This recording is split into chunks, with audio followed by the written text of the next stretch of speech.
Welcome to the She Wins podcast. I'm your host, Heather Sumlin, and today I'm interviewing Silke Wittig.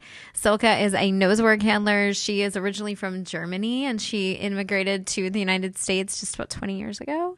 And she has a fabulous story. It's wonderful to get to catch up with her. She's been really integrating mental management into her nosework experience as well as into her life in general, and I'm just excited for you to get to know her. Silke, I'm so excited to have you. How have you been? I have been wonderful. It's really hot in Brownsville, Oregon right now, like in many other places too. So we just try and stay cool. But it is the fire season up here. So we just have to be careful about wildfires. So tell me, how hot is hot in Oregon? Well, not as hot as in Texas, let's just say. But we're supposed to get like in the hundreds. Oh, yeah. yeah. Next couple of days. Okay, yeah, that's hot. Yeah, I'll take it. That's definitely hot. So I want you to do a little bit of a preview of who you are. Just kind of tell us about yourself. Okay, so my name is Silke and I am German, and you probably hear that from my accent. I have not been able to shake it. I was pretty much brought up in Germany most of my life, but I have been spending some time abroad as well. And then in 2003, I came to the United States with my husband, and we were supposed to be here for a couple of years so he could get some expat experience for his company. And it's now 2024, and we are still here.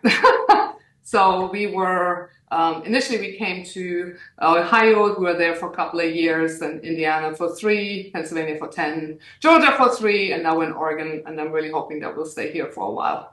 So do you like the United States then, or do you miss Germany? It's different. So we used to, before COVID, we used to go back to Germany like once a year for Christmas and see family. And then obviously COVID hit. So I have not been back there. But, with WhatsApp and FaceTime and the internet, I mean, we can really stay in touch very well. So Axel's been over there a couple of times, but I have not. So tell me about Tell me about your nosework experience. For those who don't understand maybe what nosework is, can you give me a little bit of a backstory on, number one, what is it? How did you get involved? And what are you doing with it now? So canine nosework is a dog sport and a dog activity that was developed in 2006 by 3 professional detection dog handlers and trainers in California. Ron Gaunt, Amy Hero, and Jill Marie O'Brien. And they thought, well, let's just do some kind of activity with the dogs who get washed out, who don't make the professional dog working program. And they also had some friends that had pet dogs that wanted to do something with their dogs. So they just came up with the idea to do a scent work class. And people really, really enjoyed it. And then, they did a few more. And then people said, like, well, can we turn this into a competition? So they decided to introduce 3 different essential oils, which are birch, anise, and clove, into the program. And so the dogs are now hunting for Q-tips that have a teeny, teeny, teeny bit of birch, anise, or clove essential oil on them in a container. And it also turned into a large organization, and it's now being copied by many other scent work organizations as well. And they also have an instructor training program. So there are over 700 instructors now worldwide, certified nosework instructors. And we do those programs about once or twice a year online as well. How did you get into it? I've always been a dog trainer. So, well, not always, but I started probably 25 years ago. And I was involved in the shelter work, and that was still in Germany. So obviously we have dog shelters in Germany like you have here in the US. And we introduced breed-specific legislation in Germany after an incident with 2 pit bulls. And a young boy, unfortunately, got severely hurt. So the shelter ended up with a lot of pit bulls because people started giving up their dogs there. So I went there and I volunteered and, really fell in love with the breed. And we actually adopted a couple of the pit bulls from there. They were really fun dogs and very active, very smart. And they actually came with us and our cat Mississippi when we moved to the US. So I have a dog training background, like pet manners training. I also really got involved in behavior modification, dealing with fear and aggression. So I did a lot of courses, attended a lot of workshops because I found it really, really fascinating. So then when we came over here, I got into nose work when I was still living on the East Coast. And Dana Krebling of Dogs, of course, she was hosting Amy Hero and Jim Marie O'Brien, who were trying to promote their program, their Canine Nose Work program on the East Coast. And I just went along and took one of my dogs, and I never looked back. It was just absolutely fascinating. Even though our dogs were just looking for food in boxes, it was just fascinating to watch the dogs, how they would solve problems. And from there, I just never looked back, and that was in 2010. And then in 2011, I became one of the first certified nosework instructors in Pennsylvania. And it's been an ongoing journey. It's absolutely fascinating. And I know you have dogs. I have dogs. I have dogs. It's such a wonderful outlet for dogs because it doesn't matter how old they are. It doesn't matter if they're blind, if they have 3 legs, if they have some behavior issues. So it's really something that you can really do with almost any dog, and that pretty much any person can do. You don't need to know a lot of dog training background, or you don't have to have any pet manners training skills in order to be able to do it. And it's just an activity that the dogs love because finally they get to sniff. Yeah. And they're so used to us telling them, no, stop it, don't sniff here, leave it, and pull them on the leash and stuff. So finally they're like, oh my God, thank you. Now we actually get to sniff because that's what we do best. So one of the reasons I wanted to interview you is because I think you've attended every webinar that I've done. That's pertained to either competition or dog sports. You've attended several of the ones I've done with my dad, my brother, Barbara T. You've just attended so many things, and I know that you are a student. I feel like you're a lifelong student in general. You just like to learn. I am. But you also have to apply the information. That makes it harder. Management, the same as pet manners training, behavior modification. I mean, you can, watch all the webinars in the world or go to all kinds of workshops. That doesn't make you necessarily a good dog trainer, or it doesn't make you a good mental management person if you don't apply it. Well, it's true. And I think you are both a really great student, but you apply what you learn, and you're constantly seeking more opportunity to learn more. So I have some questions. First question is, so I ask everybody some of the same things, but it goes in completely different directions, which is so much fun. So how do you define winning? So winning for me, there's 2 things actually. There's winning in life, like everyday life. And I think it kind of is part of my a gratitude program too. And then there's obviously winning in a competition. So, I'm just very grateful, and I consider that winning, that I can, I have a roof over my house, I have enough to eat, I have a lovely husband, I have a nice dog, I get to hang out with my friends. For me, that is just winning, because there's a lot of people around that don't have those privileges. In competition, it's not about the ribbons. It's nice to have titles and ribbons, but it's really the similar kind of thing. It's like spending a day with my dog. Ideally, if you do well, of course, it's the icing, on the cake. But it's just having a good time and being relaxed and praising my dog, giving him cookies when he finds things, and just staying in a positive frame of mind. That if I can do that in the trial, I think for me that is already a win. That if for example, I get a no or miss a hide, I can still stay even keeled and laugh about it, shake it off, and be good with it, and I can encourage other people, to do their best. So the dogs don't really care, and there is no life at stake in canine nose work. And just remembering that's a win, because we get so much into our own heads. We must do well. and just getting out of that. For me, that was actually the biggest win when I started the mental management program, because I really needed to hear that. Yeah, tell me about that. What led you to seek out the training? And the mental management training? Mm-hmm.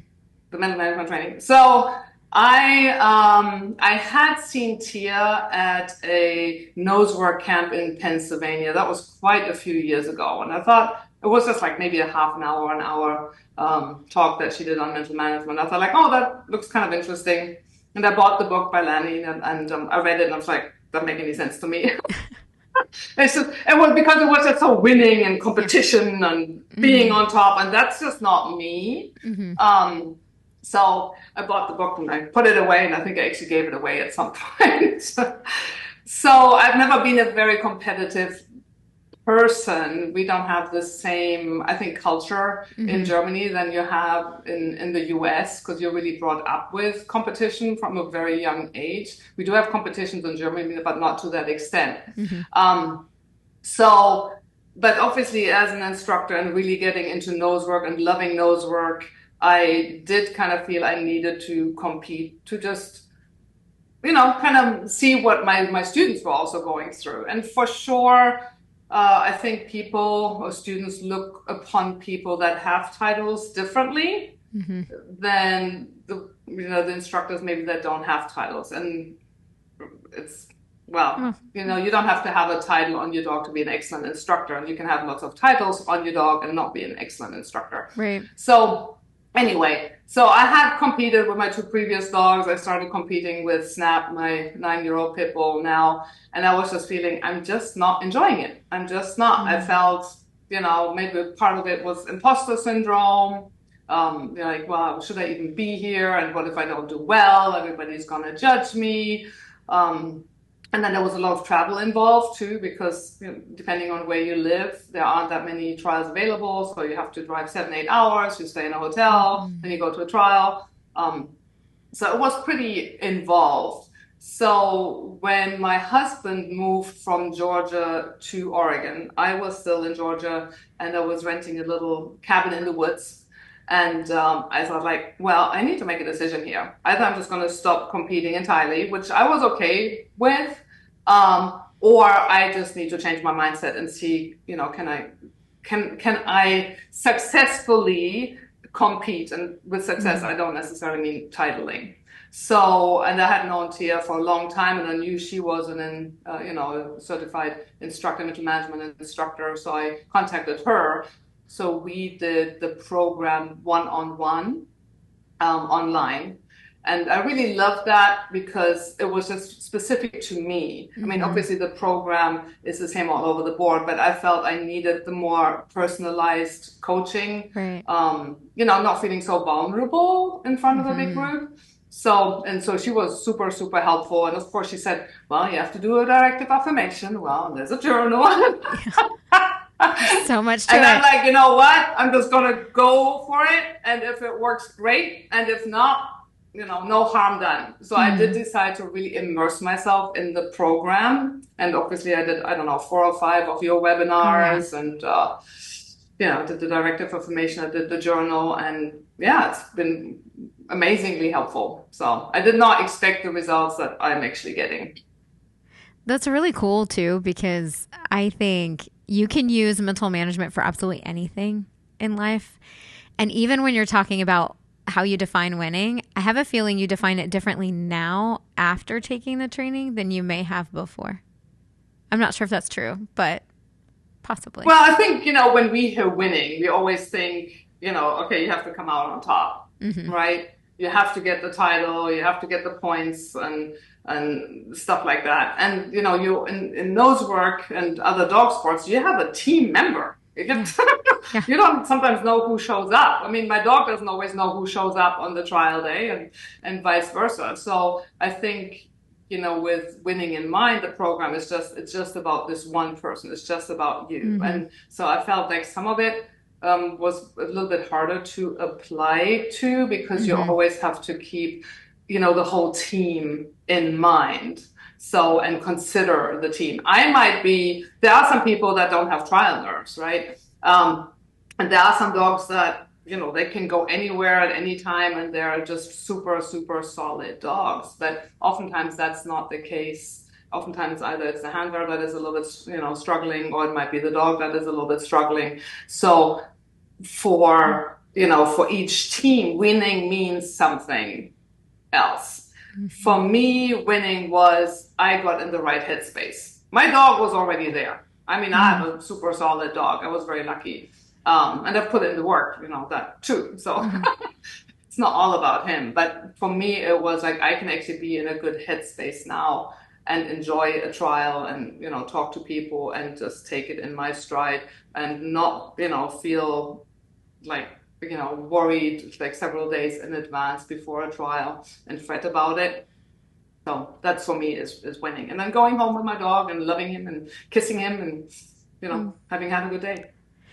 So when you look at your journey, whether it's in mental management, applying that, or just in life in general, or your travels or whatever, what are some solutions that you may have had to come up with in order to solve some issues that have come along the way? So solutions were definitely, do the program and don't just do it once, but go through it multiple times for it to really, really stick and apply the principles, regardless of whether you like it or not. I've talked to people about the mental management program and they're like, well, I don't like to journal. I hate journaling.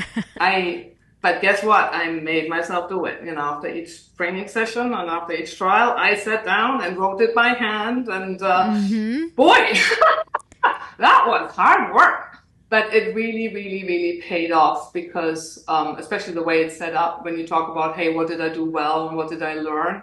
I actually realized, there's a lot of things that are going very well. And as we know, the human mind tends to really focus on the negative points in life or what happened rather than the positive, and having that mind shift without being Pollyanna. Right. We don't want to be in denial that we have training holes and stuff like that. But I think that was a biggie, and actually figuring out how negativity shows up at different moments. It doesn't sound, potentially, we don't think it's negative, but it is actually negative. So that was a biggie. Not trying to solve other people's problems at a trial. Oh. And that's from Barbara, where Barbara Courier was another certified, mental management instructor, who kind of said like, well, I'll talk to you, later on after I've run. And I think kind of setting those boundaries have been really, really helpful. Because as a CO, as an instructor, as a judge, I always felt like I had to be available at any time, and just kind of creating those boundaries. So that's a little bit, it's part of self-care too, that you're doing at a trial. Eating well, sleeping well, all those kind of things are really, really important to stay mentally and physically healthy, because if you're not feeling well at a trial, you're probably not going to do very well at the trial. And that also applies to your dog.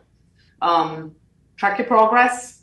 That's a biggie. So this is where also the performance journal comes in very, very handy. So you can look back at, this is where I was and this is where I am now, because usually you do see progress. And if you don't, then look at it and make some changes, so you actually do get to see it. Goals, writing them down rather than just having them in your head is a biggie. So before each trial now, I actually write down, what is it that I want to achieve in this trial? And it never says like, oh, get 100 points or, pass this search. There are, different goals that I have. And maybe just something like, I'm going to let Snap land at a height rather than calling alert too early, right? It may be just, hey, we're going to have a party going out of the search area. It may be something like, hey, every volunteer I see, I'm going to thank them. Oh, I love that. Because they're there on their own time. So all of those kind of things help.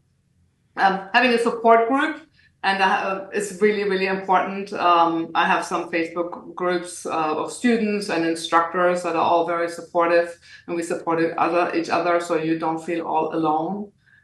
Is really a really nice way to stay supported and feel supported. And when things don't go as well, they're there for you.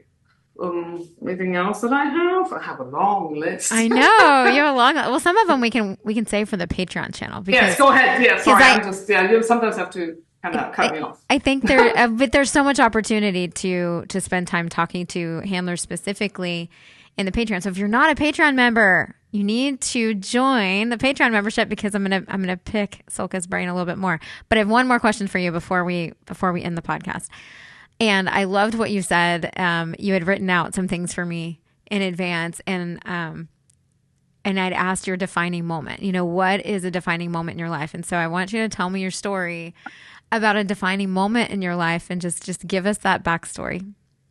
Okay, so when I was 17, in my teenage throes, 17, I don't know how old your daughter is, but she's 19. You've gone through it. Yeah. At 17, we were still living in Germany, and then my parents told us that we were actually going to move to the UK, to Great Britain. And my sister was allowed to stay in Germany, and she was 4.5 years older. So it was me and my parents and our dog. And I did not want to go. I just did not want to go. I hated the English language. I had started learning it in school. I had some not very good teachers. And so as soon as I could get rid of English in school, I got rid of it, even before I went to England, and said, I'm not interested. I also had my first boyfriend, and we're very much in love, as you are. That's so hard. So let's move to another country. I'm not going, but obviously I didn't have a choice. Yeah. So that's awesome. Off we went, and we took the ferry, and apparently my dad told me this years later. We had the ferry, and I was standing at the front of the ferry and looking over the channel and kind of completely in tears and sad. And my dad actually said, I'm not sure we did the right thing. Oh. So I was like, so I went over there, and I'm like, nope, not talking to anybody. It's like, nope. But obviously I had to go to school, and thankfully I had a very nice German teacher and a very nice French teacher. So they were actually willing to talk to me in German and in French, probably for the first 3 months or so. I understood most of the English that people were talking about, but I was just refusing to speak. You thought maybe if you refused... You may have gathered. I have a big mouth. Did you think if you refused, you might get to go back home? Do you think? Yes. Well, you're 17. You have hormones and stuff. It's like how I had made arrangements with a friend in Germany, and she said I could stay with her and her family. It was pretty wild. I mean, looking back on it now, it was kind of like, oh my God, so silly. But in hindsight, so obviously I started speaking English, and in hindsight, this actually allowed me to go to college in England, which then allowed me to go to China to teach at an English teacher training college for 2 years. And then obviously at some point I came over here to the US, and didn't have any English speaking problems for the most part. I mean, your spelling is kind of different from the British spelling. And some words are different, but yeah. So in hindsight, I see it was a good thing, but sometimes when you're in the moment, sometimes we just don't get, what's happening to us. So I'm just gonna let life do to me what it does, and just hope for the best and assume that things will work out the way they are supposed to. I think one of the things that you said, and I don't know if it was with this particular answer, but you said you choose to be curious now. Yes. So Leah Gangelhoff, who is another nosework instructor, long-term friends with Amy Heron and Marie O'Brien, she has a T-shirt and it says "Stay Curious." Mm-hmm. So, and when she came out with that, I'm like, oh my God, that makes so much sense. So I do wear that a lot, because we have to stay curious, because sometimes things don't go the way we want them to, and sometimes we need to keep an open mind. And I think that is really, really important, even in this climate. Nowadays in the world, we have to stay curious, and we can't shut ourselves off. It sounds to me like if I was to paint a picture of who Silke is based on what you've said over the last few minutes. Number one, super grateful, always having this attitude of gratitude, wanting to make the most of a trial. And I think also the thanking the volunteers to me means you're very gracious, and then also very curious. So to me, that's a really great combination for a successful human. Oh, thank you. Yeah. Thank you. I'm feeling pretty happy. And again, mental management has helped. I've had great people, great mentors, great friends, and that's been really, really important too. So what's the best advice you've ever been given, you think? That maybe has made a Get out big of your impact head. on you. Huh? I think Tia had kind of said during the program, she's like, what other people think of you is none of your business. Uh-huh. Because we do Yes. get into our heads way too much, and we are very much, focused on what other people are thinking. And I think the biggest thing is you have to be comfortable in your own skin, and you have to be brutally honest with yourself, what you can and what you can't do, and what you're willing to do. And Mm-hmm. if you really, really want something and you want it badly enough, chances are usually very high that you can achieve it to at least some degree. I love that too because when I think about what other people are thinking, I'm never going to know. Right. I mean, most of the time they're not going to tell you. And a lot of times they're not thinking about you at all because they're way too self-absorbed and they're worried about what other people are thinking about them. They're not thinking about the other people. And Yeah. and when we can realize that, we can let go of the need to please everybody and really focus on pleasing ourselves and moving forward. And what's great about being involved in the dog sports, from what I can gather from working with people in dog sports for so many years, is that you have a canine partner who's going to love you no matter what happens today. Absolutely true. That is so refreshing from a competitive standpoint. They don't know where you finish and they don't care. That's And true. that's a They're always great, happy to see you. always happy to see you, even if, and they seem to not have bad days. Like, No, it's just all the things. What better partner to go through competition with than a canine partner who's happy to see you all the time? I love it. absolutely. Thank you so much, Silke. I appreciate you, and I can't wait to finish our conversation for our Patreon members. We're going to do a Patreon episode for women. We're going to also do one for dog handlers. So if you are not a Patreon member, please join. Thank you, Silke, for your time. Thank you. It was great.